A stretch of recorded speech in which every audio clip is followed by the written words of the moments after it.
Good morning, everyone. I am going to throw a little survey in the chat for you all. Oops, that's not what I want to do. Let me grab it real quick. There we go. Oh no, see what I do. I can't multitask. Stop sharing for a second. I'm trying to get all fancy and then I get all messed up. I'm going to put this survey in the chat for you all right now. If you wouldn't mind just taking a couple minutes to answer the questions in that chat. We are just trying to collect some data on this meeting and we want to make it better and we want to serve your needs. So please feel free to just take a couple minutes before we get started to answer a few of those questions, and we will just give everybody a minute to get settled in. And welcome to Advocacy in Action.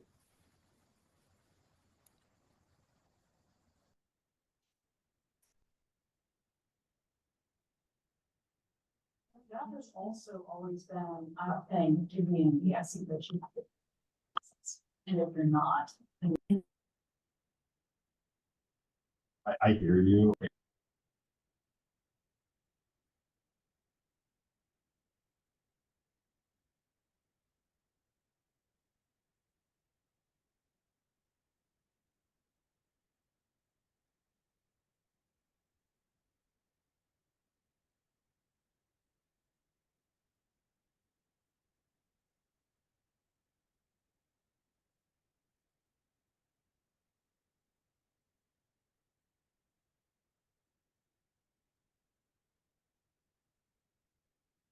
All right. Good morning, everyone. We might have just a little bit of a smaller group today, and that's okay.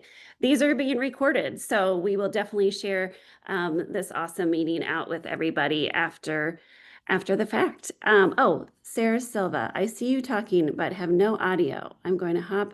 Okay. I hope it works when you come back. So I'm Sadie Everett, and I am the director of the Regional Autism Advisory Council, which is now a program that is a part of our center here at UC. It is the IDD Education Center, and RAC is now one of our 4 programs, which we're super excited about because it's a way that we, meaning really I, can be in touch with the community, and I really love this job and love being a part of this community. So my partner in crime here, Amanda Tipkemper, approached me a few months ago and said, hey, I want to do this meeting. I want to provide a space, a free space where we can offer tips, tools, tricks, resources to families with students with disabilities. And I said, okay, let's do it. So we did it. And this is our 3rd meeting. And It's been great. It's been great. It's been great. And I really like it because it does, I think we're doing what we said we're doing, and we're providing information that is not easily accessible to everybody. And I'm glad we're making it more accessible and more. I know that this information is out there for everybody in different places, and I just think the more places, the better. And here's another place for that. So, anything else to add, Amanda? Well, the big thing to add is please share. We're recording these videos. There is going to be, there's a YouTube channel where they're going to be housed. We're really trying to reach people that don't even know that they need this information. There are so many families out there that don't know that the parent mentor role exists. There's so many families out there that don't understand the resources that the Ohio Coalition for Education for Children for Disabilities offers. And we really want to make sure that we're giving everyone this information and not just the people that know to look for it. And it's not autism specific, even though RAC says autism in the title. This isn't autism specific. We're trying to make this very broad to anyone who accesses special education services. Yep. Yeah, and I should just add that RAC has an autism focus, but what we're doing with RAC is really trying to reach a broader audience, really with any of the information and trainings that I put out, because I think we all do know that 25 years ago was a different story. You know, people of family members of people with children with autism felt isolated and needed a place to convene to find the right resources, the right education, all of the pieces. But really, I think that's evolved, that the resources and interventions and education and professional development that we provide for serving people with autism can also really be beneficial to that broader reach of intellectual and developmental disabilities. So I think with that, I'm going to introduce our presenters today. We have a great lineup here today. We are looking at the role of the parent mentor, and we also have some a great presenter here as well that she works with parent mentors personally, to work with her daughter and navigating the education system. But Maureen is also an employee at the OCECD, which is the Ohio Coalition for Education. I'm going to say it wrong. I'm trying to read it on your. Please say The it for me. Ohio Coalition for the Education of Children with Disabilities. I was so close. I was so close. Long. Yes. So she is also going to share some great resources, but we also have Alicia Champion and Mandy Friend, who are parent mentors, and they are going to kick it off. So hi, everybody. I'm Alicia Champion. I am the Parent Resource Coordinator for Forest Hill Schools, which is a parent mentor role.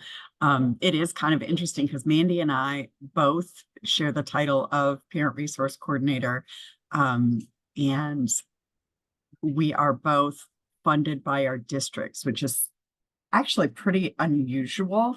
Most of the parent mentors are funded through a state grant.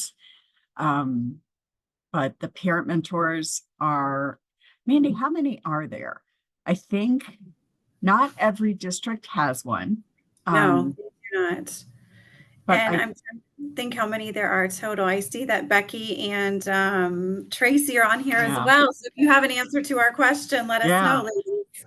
I think it's around 200. So I think there are around 200 in the state. It might be a little less than that. And the primary goal of parent mentors is to help families navigate special education. It's designed to just improve the communication between schools, making sure that between schools and families, making sure families understand what their rights are. And so we attend IEP meetings, and most of us do presentations in our district.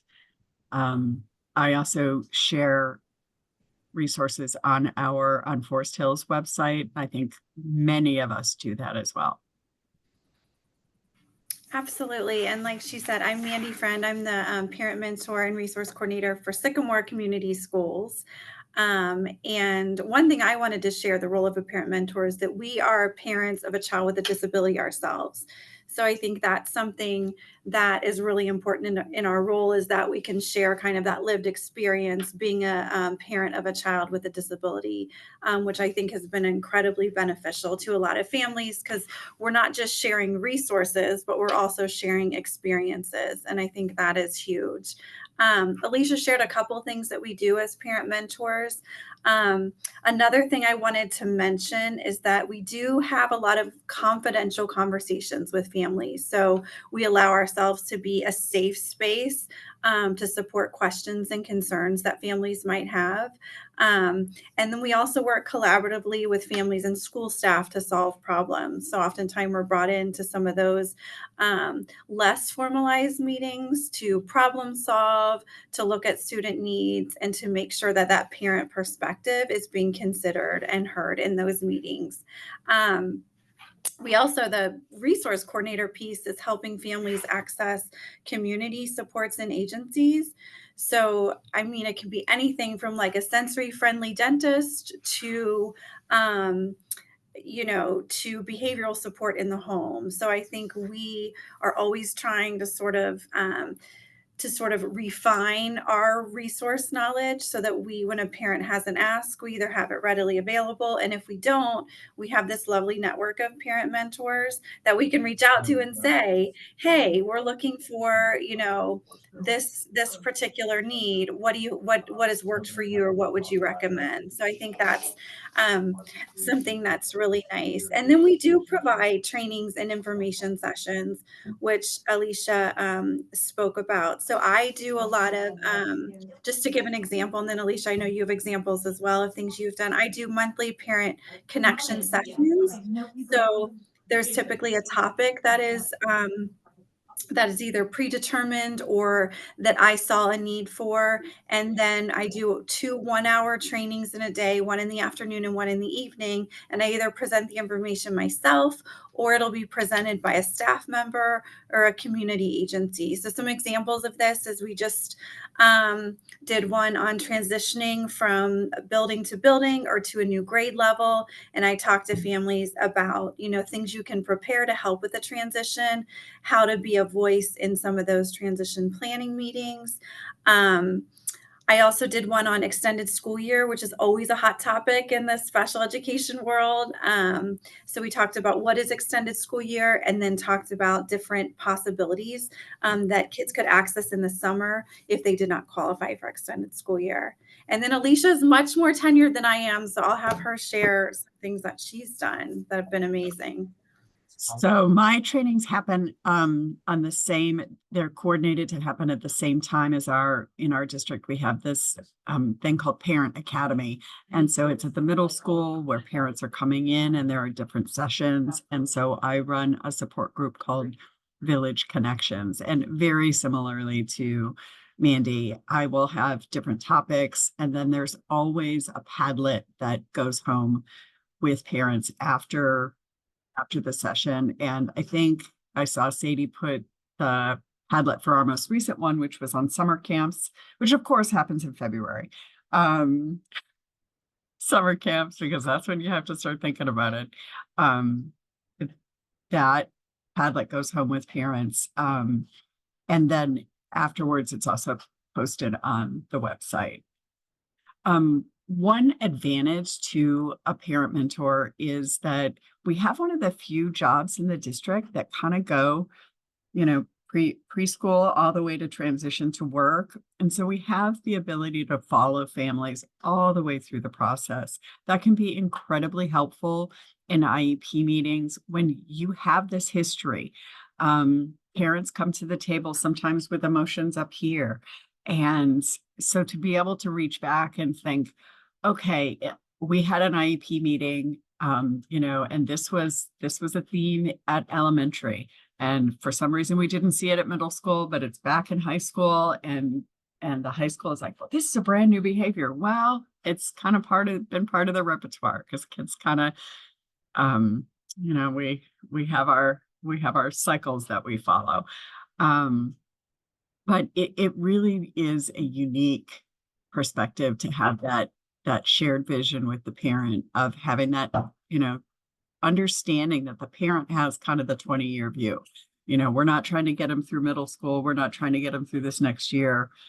We understand that, we need to think about what life, as an adult is going to look like for this student. And now having a 25-year-old son on kind of the more severe end of autism, I think that has given me a great lens to be talking to parents with their kids in high school and middle school about how important it really is to be looking forward and connecting to resources that are outside of the school district.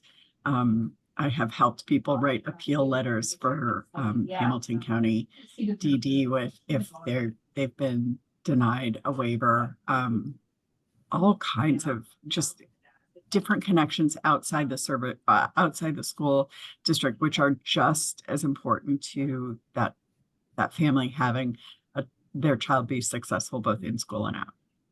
And I think one thing, Alicia, like I've learned these past few years, because this is only my third year doing this, is I was a special ed teacher before I was a parent. And when that IEP, the IEP started coming home for my daughter, I knew exactly how to read through each section and what to look for and what a good measurable goal looks like. But I think in this work, what I've learned is sometimes, those drafts are sent home and parents just kind of set it aside because it's long. It can be confusing. The language is sometimes not all that easy to understand.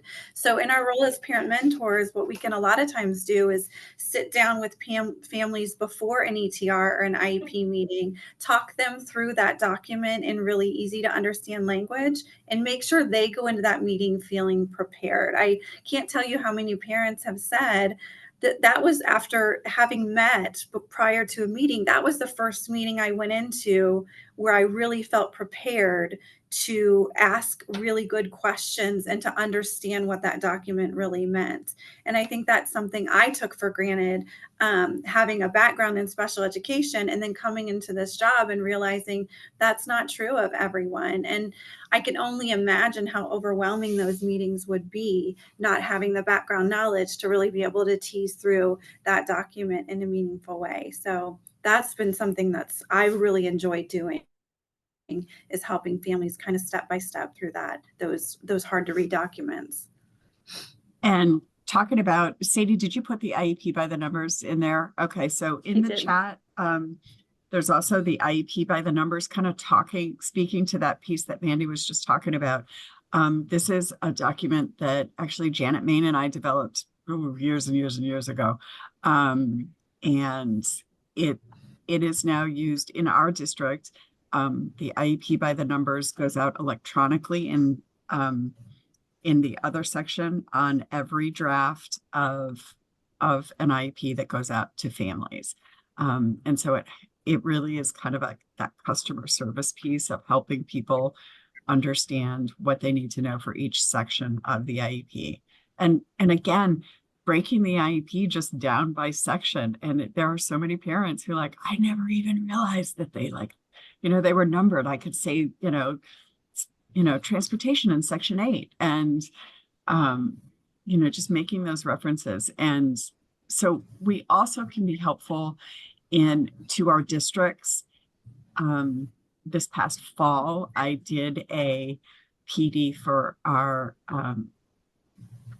intervention specialists at the high school level, talking about how they might use the Charting the Life course trajectory to come up with more authentic and meaningful Section 5 goals. So we really do try to, Janet always used to say, we dance on the head of a pin. Yes, we really do. But we really try to kind of play both sides of the fence, always focusing in on the student well-being and knowing that our primary role is to support the family.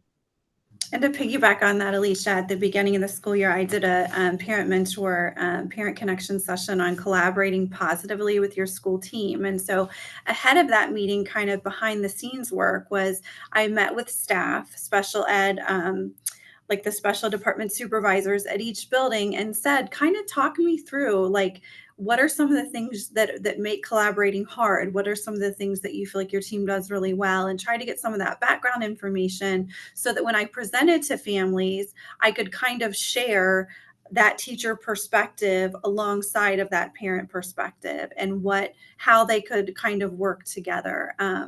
So a great example of that is, teachers would say it's hard sometimes when a parent comes to a meeting with information that they didn't present, that we had no clue about ahead of time. And I thought, oh, that's a really great point. So part of my presentation was talking about how you could create an email or have a phone call ahead of a meeting so that the team is prepared to answer your questions. Because sometimes when you present a hard question in a meeting, it doesn't always go the way you had hoped. And so kind of to Alicia's point, bridging those two pieces together, the school and the parent, kind of makes us a really nice liaison to be able to collaborate well, and having access to staff and then also meeting with families, I think really helps that cause. One thing I So, think might be oh, worth go ahead. mentioning, Alicia, and I know you'll speak more eloquently to this than I will, but is the difference between a parent mentor and an advocate? Because that's a question we often get asked. So do you want to speak to that a little bit? For sure. So in in effect, I feel like parents are always the best advocates for their students. And so we really try to support that piece of it. One advantage I think that we have over an advocate that's coming in from out of our district is, I've been in this role for 10 years, and there is only one administrator who thinks I'm circling the parking lot trying to, stir up trouble. And so I have built relationships over the years, and I'm still working on them. Um, we've built relationships, and they really do, when they see us in meetings, they understand what it is that we're trying to do. And I think I can tell you that the amount of people who work in our district at all levels is evidence to the fact that this role is valued by the people who work in our district, sometimes as much as the parents, because they recognize that we're there to support the parents. I've had everyone from administrators to people on custodial staff and lunch staff reach out to me, as well as teachers reach out to me to not only ask questions, but also attend meetings.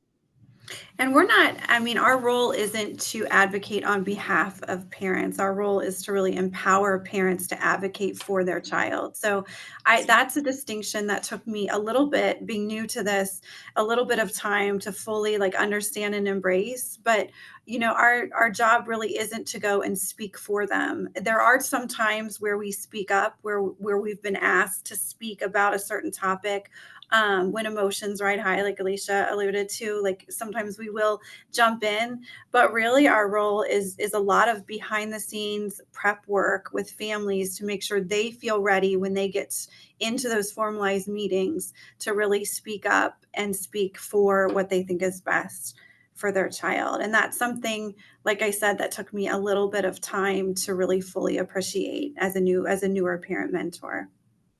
I think sometimes a lot of times, I will use the language, use my voice to get the parent to speak more about, like, so I remember you were talking, I would reference the parent and say, so I remember you were telling me about this situation, or this is what you're seeing at home. And then it almost kind of gives that parent the courage, or again, because emotions can be up here. You don't have the greatest executive functioning when you're in these meetings. And so having someone there who has guided you to, like, not only am I going to help you, but these are the bullet points you need to set out for yourself so that you remember these things and you remember the order in which you want to talk about them. And I will just reiterate what Mandy said about, I gave information to a parent yesterday who was talking to me about something, and I said, I really think you need to reach out to the IS to have a conversation beforehand so that they can come prepared to the meeting to respond. I think it's going to be a lot more effective if they have some time to think about this and then come up with that objective that you're thinking about, so that we're not maybe doing it on the fly in the meeting. And not that they're going to come with a predetermination, but that they're going to have some time to think about, okay, this is what the parent wants, and based on the draft that I sent home, and let me see if I can brainstorm a couple of objectives that make sense to me, that I know I can monitor, and that also will check the box for the parents of what they're looking to see. And that's another thing that I think I've been working on a lot this year, is helping families craft emails to ahead of meetings or to teachers or building level staff that are very clear. Because sometimes as a parent, you're emotional and you write a really long email and it's really just a stream of consciousness. And it's hard for the teams to tease out what are you asking for? What is your concern? Because it's long and there's so much emotional language involved. So that's one thing I've been doing a lot of this year is sitting down with families and saying, okay, send me kind of the draft of what you're thinking. And then we revise it together. And I'm never telling them what to say, but I'm just offering suggestions. And sometimes that long email just got a little bit shorter, but it was still a little hard. And then other times I think parents have really refined it so it's clear cut. But knowing how the abundance of emails that staff get and how confusing sometimes language can be if you're not sure what the ask is, I think that's another thing a parent mentor can do is help you be really clear in your communication so that you do get the response that you're looking for. Because again, sometimes you send that stream of consciousness emotional email and then the response you get as a parent isn't what you were expecting, but that's because the team wasn't sure what your ask was. And so I've been workshopping a lot this year with families on how to be clear in your messaging and take a little bit of the emotion out of it so you can really move forward with some action steps, which isn't always, I mean, I'm a parent of a 8th grader myself, isn't always easy to do. I will sometimes have someone else help me workshop my own emails because they do get emotional. But I think that is one benefit too, is you can really get help with some of that communication that can sometimes get a little emotionally charged. And I think we all know that in this world, the vocabulary that you use is huge. The more and the more objectivity that you can use, this is what I see, this is my experience, where you can say, where you can talk about what everyone is seeing, both in the classroom and at home. It kind of helps take that, you're making my kid do this, my child is coming home and just melting down and they're consistently talking about this specific assignment. Can you tell me what that looks like? What is it that he's doing that's like ramping him up to the point where he melts down when he comes home? And there's something else I was going to say and I just lost my train of thought. Another thing that there is some kind of counseling on how to talk to your teams, how to collaborate with your teams. I can't tell you how many times I have walked into a meeting with a parent and the last thing I say to them before we walk into the meeting is calm is credible. Because the more escalated you are, I think that there's like a real correlation between the more calm you are, the more credible you're gonna appear to your team. And more collaborative. They want to engage with you. Leisha, that stuck with me when I first met you. And another thing that stuck with me that I have written down on a post in my office is no gotcha moments. I remember you saying that as well. Like, don't go into the meeting with this one thing you tucked in your back pocket that's going to surprise the team. Because that never really works in a parent's favor. I think it's important to be really transparent ahead of the meetings. That's when we're crafting those emails and sending those concerns. That way the team has time to marinate and sit on it. Because again, emotions come from both sides. And so if you do take an opportunity to try to get you with this, whatever it is that a parent's bringing to the table, you might then be responded with emotions from the staff, and that makes it really hard to collaborate and also makes it really hard to problem solve. Absolutely. It's gotcha moments just lead to defensive teams, and those are not teams who engage. We're all working from the same rule book. It's really all the IDEA and the operating standards and the expectations of good instruction. Mm-hmm. And I think it's sometimes good as a parent mentor to be clear on this isn't a district made decision. This is coming from the state, or really explaining where some of those regulations are coming from. Because a lot of times parents will come and say, but my child needs this, or why won't they give my child this, and we're able to sort of talk through that initial emotional conversation about the why and some of the things that come at a state and federal level. And then they go into the meeting with a little bit less emotion because they know it's not just the district saying no, that there's, process and procedure involved. So a lot of times I do think we get a lot of those heavily emotional conversations, but I always tell parents, I'd rather you use all my tissues in my office than use all of the tissues in the big IEP conference room. So cry, scream, do whatever you need to do when it's you and I. That way you get it all out when you go into the meeting, you feel calm and you feel ready. So my room is full of chocolate, tissues, and fidgets because I think those are the three things that are able to keep us all calm. And I think if school staff should never allow a parent mentor to be the one to walk across the room around them to get the box of tissues that exists in the room.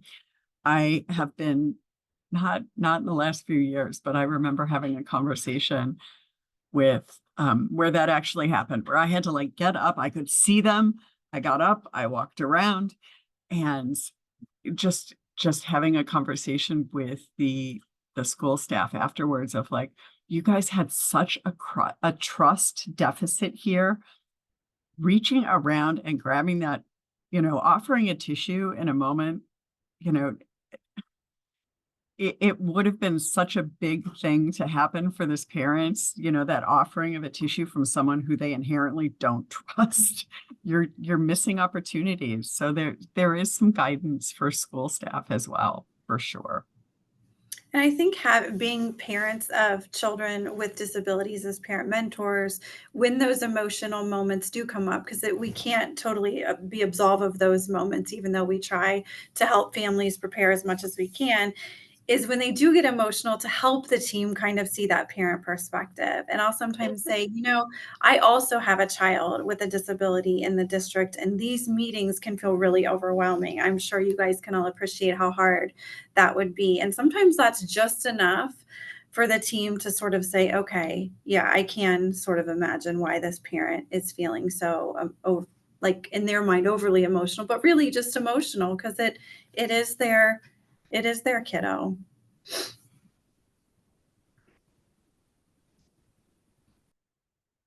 Are there questions? I feel like we touched on everything we were going to. I think we You did guys too. did an amazing job. So who lets the families know that this role exists? How do they even find out if they're in a district? How do they even find out that this role exists? I send You out want to an go email. first?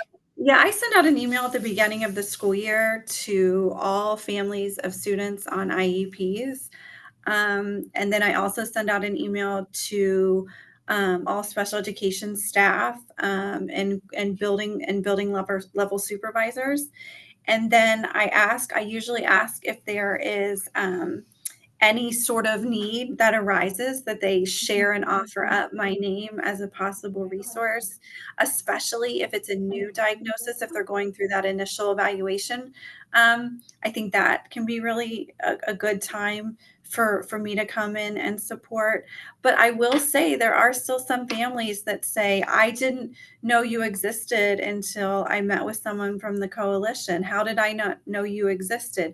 Sometimes that is because we service families who have students who are either in the evaluation process or on an IEP. Sometimes it'll be a 504 family or a family who their students going through or their child's going through intervention and they're just looking for a little bit of a perspective. So sometimes they don't necessarily fall under our umbrella, but I still always take the time to meet with them and see if there's any way that I can support them. And I'm hopeful that as the years continue to go on, that most families know that this resource exists. There's also a couple buildings. I will say that our junior high is one of them where the kind of one page that I set up, kind of outlining what a parent mentor does, is in their lobby, their front office. And so as parents are sitting waiting for an IEP meeting, they see it right there in in plain print. We also use social media. So we have an Abe's Abilities account because we're the Sycamore Abe's, and I run that account. So I'm often sharing myself as a resource there so it can be passed along. So we also are highlighted on social media. I meet with administrators at the beginning of the year. A few years ago, or I guess several years ago now, I developed a binder that kind of combines little pieces of the operating standards, tips and tricks and wisdom, and then also just kind of just different informational things from Odoo's website. And those binders go out to families whose students are being identified for the first time. So when their child is identified, they receive a binder that's like, okay, this is what an IEP is, this is what an ETR is, and it's broken up with tabs, and it's really kind of easy to digest. And so people get that, and I'm sure I'll be setting up a table in preschool in the summertime to kind of just introduce myself to families.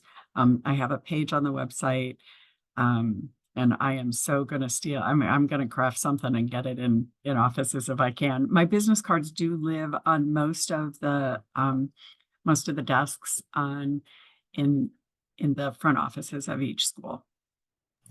And it is one of our roles is to kind of get ourselves out there and known, and to help people know that we are a resource. I didn't realize that when I first started this position, but kind of the onboarding process was how do you get your name out there so people know you're available and accessible to them. And I think once you kind of start to get the ball rolling, it's word of mouth is obviously a great way for people to get connected. But that was something I am continuing to work on, is to figure out how to make sure that this resource is known for those, who want to use it. It's ongoing. I actually just before now, I got a voicemail from a parent who said, I just learned you existed yesterday, and their child is in the upper elementary schools. So, and has been identified. And we also, I don't know if you do, Alicia, but I get calls from neighboring districts as well that don't have a parent mentor, that will often say, I'm in this district, we don't have a parent mentor. Can I just send you over my child's IEP and you can look over it and we can talk a little bit? My understanding is that we can have conversations, we just can't attend any formalized meetings with those families. So there are some times where families from other districts will reach out when they don't have access to a parent mentor. So you're get ready, kinder than because I this am. is recorded. I was going to say, get ready because this is being recorded. Right? I know, right? I think I was it might going to say depend you're on the kinder than I am. district and how you handle that. I'm sorry. So I said, I think that might depend on the district and how you handle that. Because I know our parent mentor cannot talk with other families outside of the district. So what I will do is I will send them to Hamilton County. I will send them to the coalition. I will, but I always send them to our website, because the Forest Hills website, even though, a lot of the stuff on there is very generic for any school district as far as expectations. I have a one stop on my page that I think has a lot of great information on it. Yeah, and most So of the Alicia, time. Oh, go ahead. sorry, really just to build upon what she just said. So Alicia, I heard you say that you'll send families to Hamilton County, you'll send families to the coalition. I know you're talking about OCECD, Maureen, Yes. for the coalition, but for families who might not be aware and who are accessing this, what do you mean by Hamilton County? I mean, Megan Horstmeyer or Jen Jones, those are the parents, the parent representatives or the family supports at Hamilton County Educational Service Center. Thanks. They're part of State Support Team 13, which covers a lot of the different counties in this area. I have also actually sent them an electronic version of my of my binder. There was no owner. Yeah, and I was gonna say, Alicia, I don't do a lot of conversations, but more just sending of resources to families that contact out of district. A lot of times they're just looking for like, where do I go with this specific concern? But I do always listen to the concern and make sure they're pointed in the right, in the right direction. So I have another question. For families who are again accessing this, is there a significant difference between what a parent mentor does from district to district? Is this something that they're going to hear Mandy and Alicia speaking, and then they go to their personal district and they're like, this is totally not what I was expecting? Is there anything that kind of dictates, is there training or anything like that that makes it consistent from district to district? So there is training that comes down through OSU for the parent mentors. And so that happens. We do network with each other. Every district, like every school, really sometimes can have a different culture. So, and every person has a different personality. So there is going to be some variation as to how people approach things. But the expectation is, generally speaking, this is meant to be a collaborative role. It's meant to enhance communication. It's meant to support the parent's ability to advocate for their own child. And so I think it's go ahead. also based on like how large your district is and how much like surface area you're covering. Because I'm a parent mentor for a mid-sized district. We have someone that's covering, several districts all at the same time. So I think it's dependent on that too. It's dependent on your time and your capacity. Some of us who work in those smaller districts are able to give a little bit more, just based on that alone. And it's also based on hours. I mean, some of us work part-time, some of us are employed full-time. So I think it's just kind of dependent on that as well. I think you're right though, Alicia, like the overarching theme is always the same: collaboration, empowerment, advocating, those kinds of things. But it does depend on capacity and what we're able to do. And I think districts have different ways that they treat this role. So I know in this district, I'm involved in a lot of, like I'm invited to the psychologist meeting. I'm involved in some of the other meetings that sometimes parent mentors aren't invited to. And I feel incredibly privileged by that, because I feel like it does give me that backstage kind of seat of how the district, what the district's message truly is. And and so having that understanding is helpful when you're talking to parents. Absolutely. Maureen had a question in the chat, ladies. Are all parent mentors contracted like teachers and off over the summer, or do some parent mentors work throughout the summer? So I think that depends on your district and whether you are paid by your district or whether you're paid by the grant. I work during the school year, and then I do like flex hours in the summer. So I'm expected to work a certain amount of hours in the summer where I just do some connecting with families. I already have a few meetings scheduled, but it's a very small amount of time. It also depends, right? Some of us are out in the summer. We're with our families. Others of us will still be checking email and getting back to families, which I think is the same of all staff, right? Some turn it off in the summer and some remain accessible, just depending. Alicia, what are your thoughts? So my contract is very similar to a teacher's, but I am brought in for certain meetings over the summer. So it's rare. It's unusual for me to be in the summer.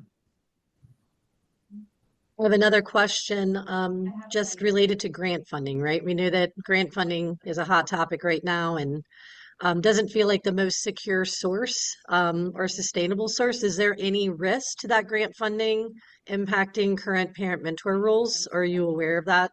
I know I'm kind of putting you on the spot. I am unaware of that. Okay. Same. Hopefully just not. hopeful. I know, I was doing that too. How is that grant fund? Where is the funding coming from? Is that state or federal? These are Ohio parent mentor grants. So my assumption is Okay. that this is state-funded grants. Mhm. I do know that it has expanded this year. So I think in the long run, this role saves districts money because I'm if sure. you are more collaborative with your families, if you really are raising them up and everybody, like I said, everyone's playing by the same rules. So Mhm. if we can be helping to better the communication of teams, there will be less lawyers showing up for Mhm. meetings, and districts always like that. And honestly, parents, I don't know Yeah. a parent who's bringing an attorney to a meeting who's happy about that. No, Mm-mm. right. Such great information. You guys can keep the questions coming. Or Amanda, do you have another question? Amanda? You can keep the questions coming, but I do want to you. keep it moving too. And I would love to hear from Maureen now. And Alicia and Mandy, I'm sure you guys just keep chiming in when it makes sense and keep the questions coming. So, but Maureen. Yeah, I just want to speak from the fact that like I started with our parent mentor. So I'm in Lakota School District, and we have an amazing parent mentor that works with our families. And I started with her when my daughter was in preschool because there was some like parent preschool program that similar to what the other parent mentors, some sort of family oriented program. And so I met her through there. And I will say that like I don't like there have been years where I've gone into the IEP meeting and didn't necessarily disagree with the draft or felt like I was fighting for, it was kind of like, okay, like I feel okay with this, but I had questions or concerns.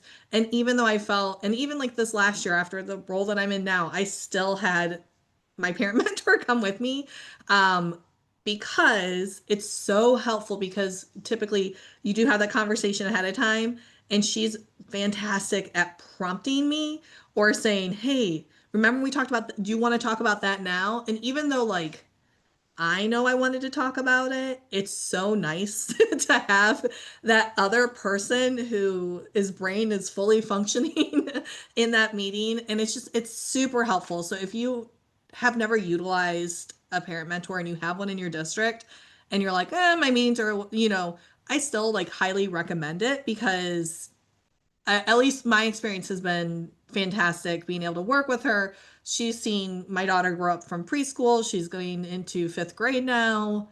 After today, she'll be going from fourth to fifth grade. And so it's that relationship. And I know, Sadie, you wanted me to talk a little bit about that. We work with her now. I do on the other end of it. We have a parent support group within our district and she works with supporting that. And so there's just a lot of different roles and ways that she can have like, I don't want to say insider information, but because they have relationships with both the personnel at the school and then also the families, she kind of knows like the bigger picture sometimes than like what is specifically in front and then can kind of help open up that gap where and so forth. So it's been really great for me to have that. So I want to talk. I'm going to change avenues. So I do work for the Ohio Coalition for the Education of Children with Disabilities, and I'm going to share my screen. I think I'm able to. Perfect. So this is our website. And so what is OCECD? OCECD is essentially like very similar to what parent mentors do from the standpoint that we are information specialists. We are not advocates. We provide support to families, whether it's through training or attending meetings. We are a part of a nonprofit. So we're not directly tied to like a district or anything like that. We're for the entire state. So if you're in a school district and you're like, these parent mentors sound awesome, but my school district doesn't have anybody like that. This is where like information specialists we're assigned throughout the state of Ohio. And we are the Parent Training Information Center for the state of Ohio through IDEA. So that's like another hat that we've had. I wanted to kind of show you guys the website because we do have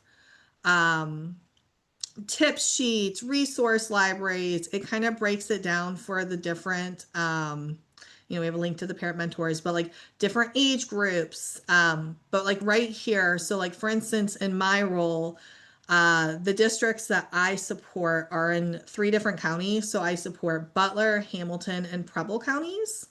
Um, we also have information specialists that speak different languages, so that can help support families who English is a second language, or maybe they don't know English very well, and they can help support them in their native language while also navigating the content of an IEP, a 504, helping to kind of break that down and explain it.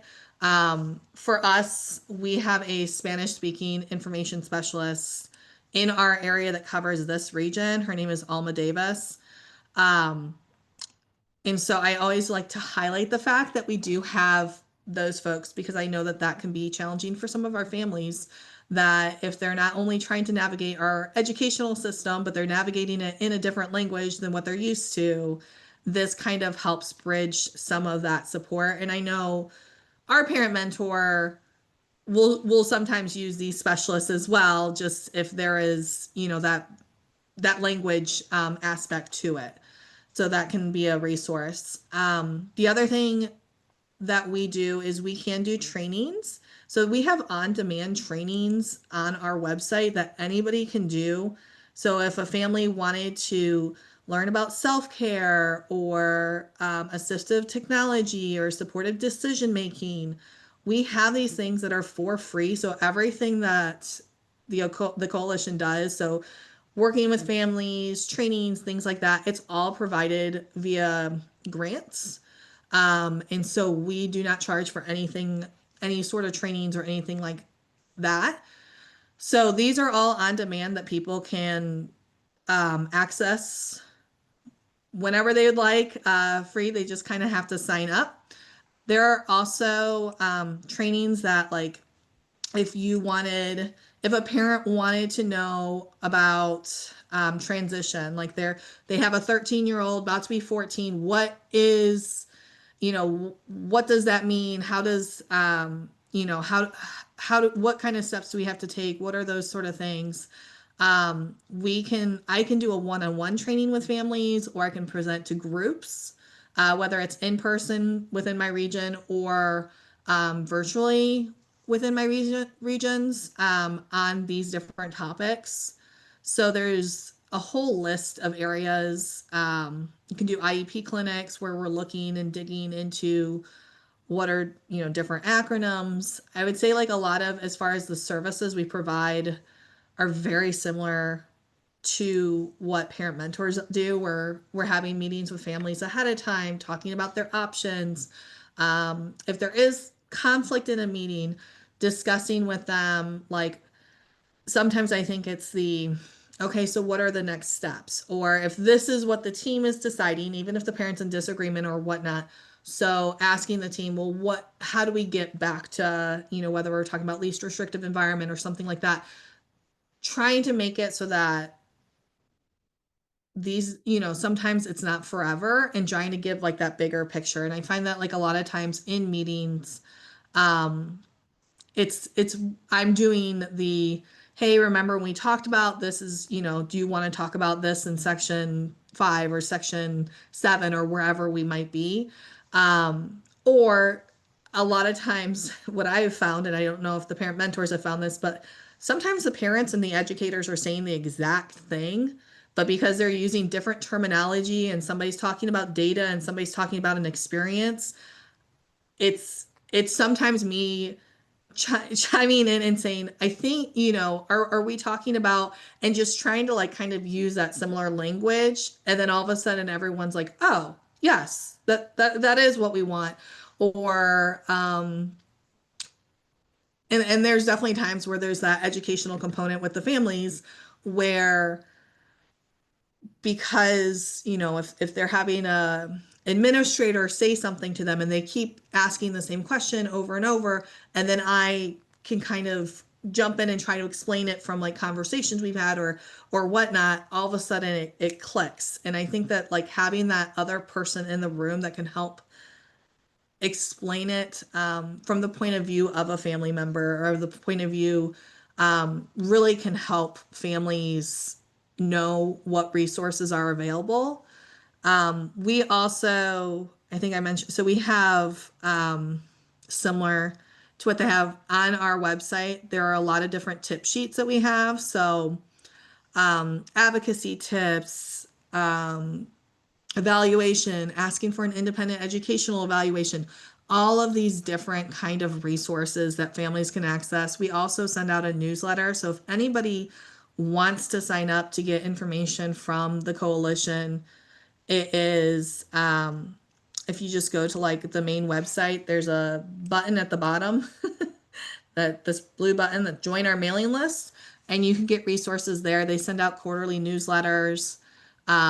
If you're looking for assistance and you don't live in Butler County, Hamilton, or Preble County, which is the counties I serve, you can always go to Quick Links, find assistance, and this is for the entire state. So I also like to point out that through IDEA, not only does OCECD exist for the state of Ohio, but like I have a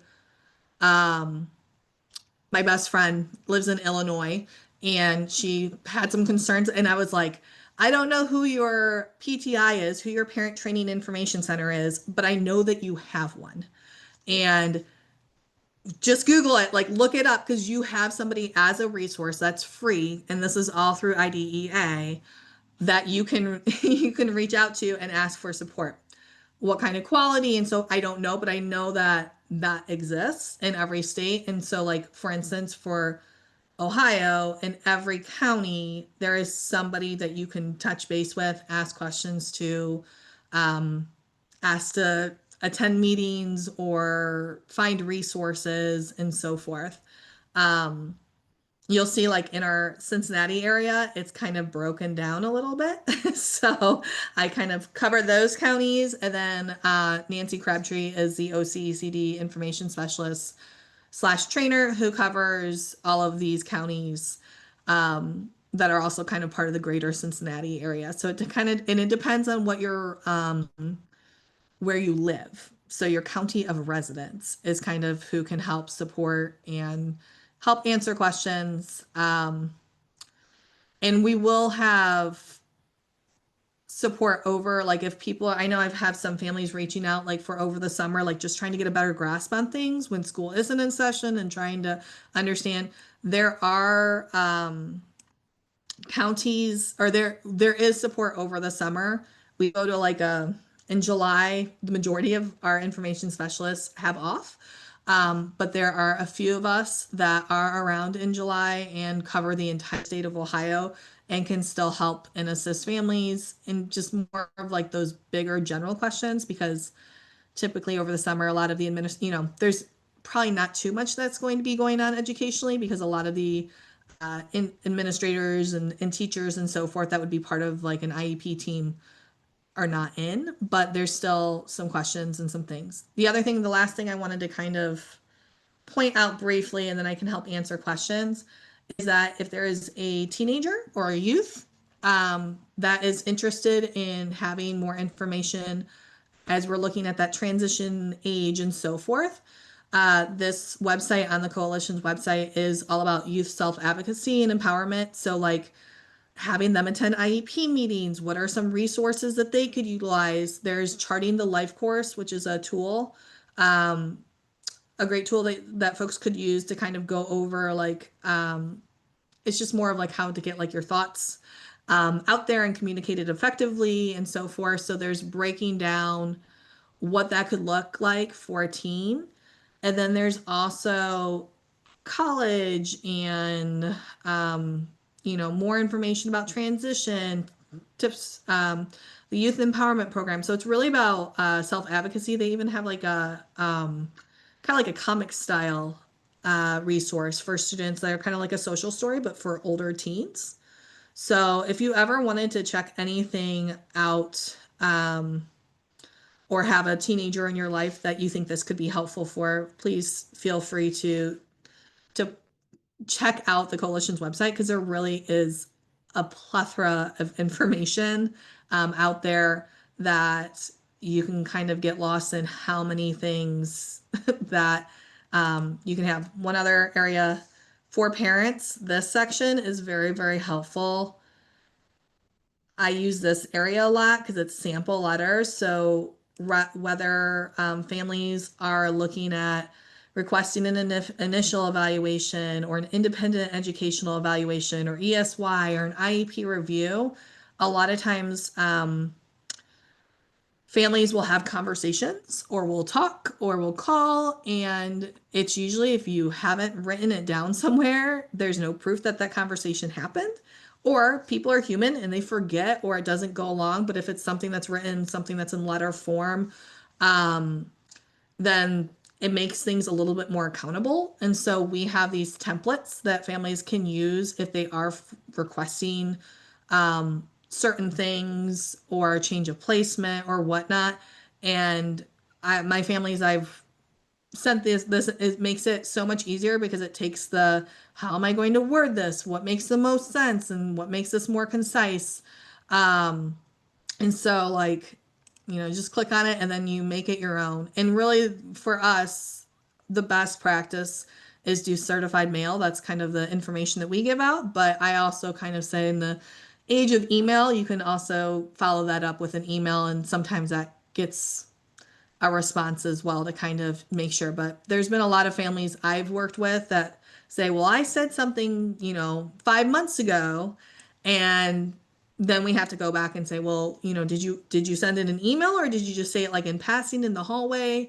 Because people are human, and if it's not written down, then there's no real timeline on the school district side to really have that response. So those are just great resources for families to have, to be able to send. And there's, on the tips sheets, there's communication tips and what that could look like as well. But we're also a resource that you can reach out via email.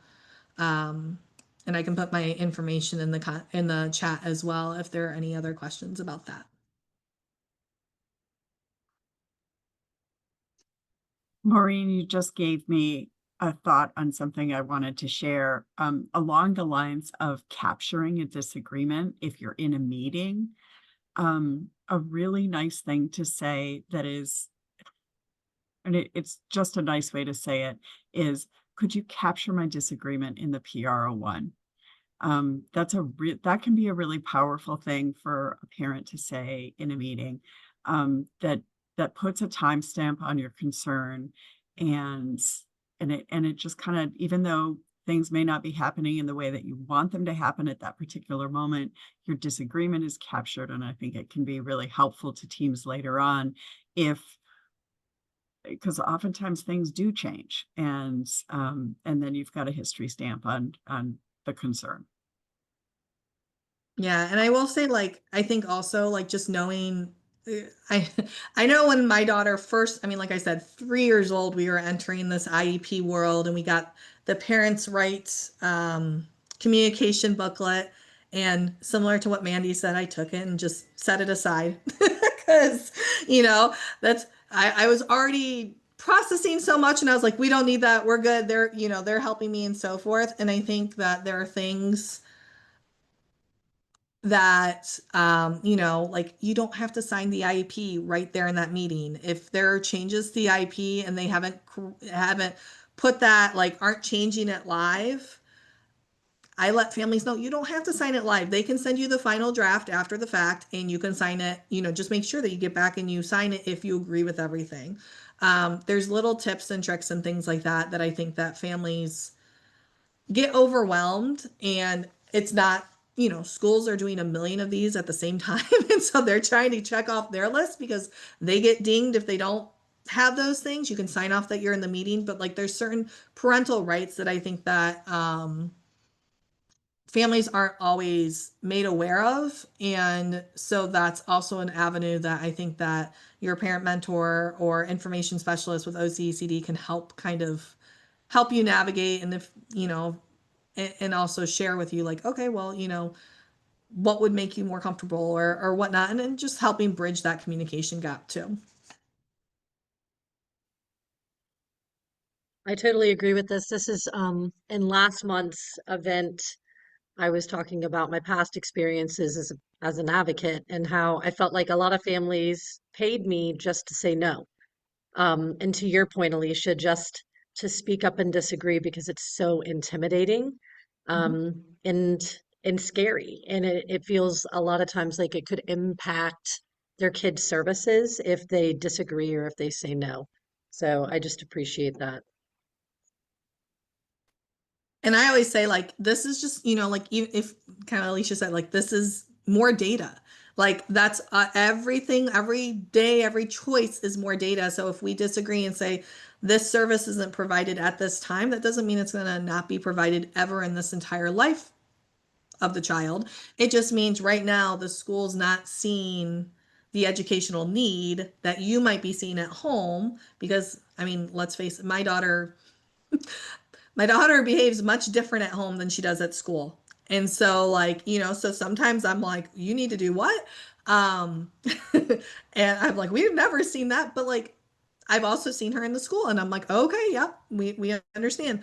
But I think that if there is that disagreement, or there's that, having it documented, having the in the PRO1, or in, sometimes I just say, like, can we make sure this is in the minutes, which for schools that transfers to PRO1s. But we, like, just making sure that that is communicated and that parents know that it's not forever and this is part of the data. And guess what? If we have this conversation next year, you can say, well, actually, on the PRO1 from, such and such a date, this was an issue and this is how many, because that's really, like, schools are going to make decisions based off the data that they have and that they've come into contact with within the educational environment. Your information from home and so forth is part of that. But, like, the biggest thing about services is there has to be that educational need. And so having that documented also really can help, and having that history really helps too.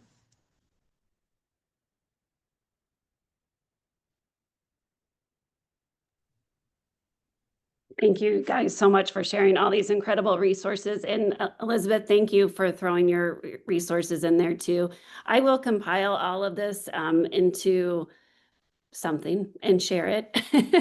I'll put it all together and share it out. But I did have a question. So Alicia, so Mandy, you're the parent mentor in your district. And Alicia, are you the only parent mentor in Forest Hills? Mhm. Is is is there a need for parent mentors? I mean, or is there just yeah, okay. So that's something, I mean, because this is an amazing role. I mean, these families need you guys and need more of you. I mean, I don't know how you're doing this because I'm sure your capacity is overflowing. Um, yeah, okay, thank you. Information. So I I, had kind of a shout out moment last week. We did a district-wide survey, and Mhm. apparently the first response that came back in this district-wide survey that I never saw actually, but came back was, you need an Alicia champion in every building. Yay! Yeah, seriously, I know, we need to just clone you. Yeah. And the criteria for becoming a parent mentor, what do you have to have a child with a disability? Yes, That you is do. that okay. You do. Okay, good to know. And And Melissa, Maureen, what were you gonna? I just want to chime in that one thing that I know, and I don't know on the parent mentor side, but I know on the coalition side, that if a family is working with a parent mentor or an advocate or a lawyer or somebody else that's in that meeting with them, we are not allowed to work with them because it's considered double services. So that's something that I always try to make clear. Like, if I have a family that's coming from a district, that's where I think Mandy was mentioning, like, I didn't know, because typically when I have families reach out to me, if the first thing I ask is what district you reside in, and if they reside in a district with a parent mentor, my well, usually I've already contacted, but, like, my second email to them is, you have a parent mentor in your district. Here's their contact information. Here's their website. Here's their name. Here's their email. Please talk to them and let me know and so forth. And there are some families that will still like want to work with the coalition for whatever reason. But then I notify the parent mentors and say, hey, this family's working with us, but we can't, it's not considered because there's such a need and there's so few of us. The goal is like you can't have a family that's coming showing up at an IEP meeting with a lawyer, an advocate, a parent mentor, and somebody from OCCD to help support them, because at some point it's like, no, we can't. We're just here to provide information, and because parent mentors and information specialist trainers are so similar, it's not a good use of the resources from the grants and how it's funded and everything else. Yeah, makes sense. Any other questions, comments?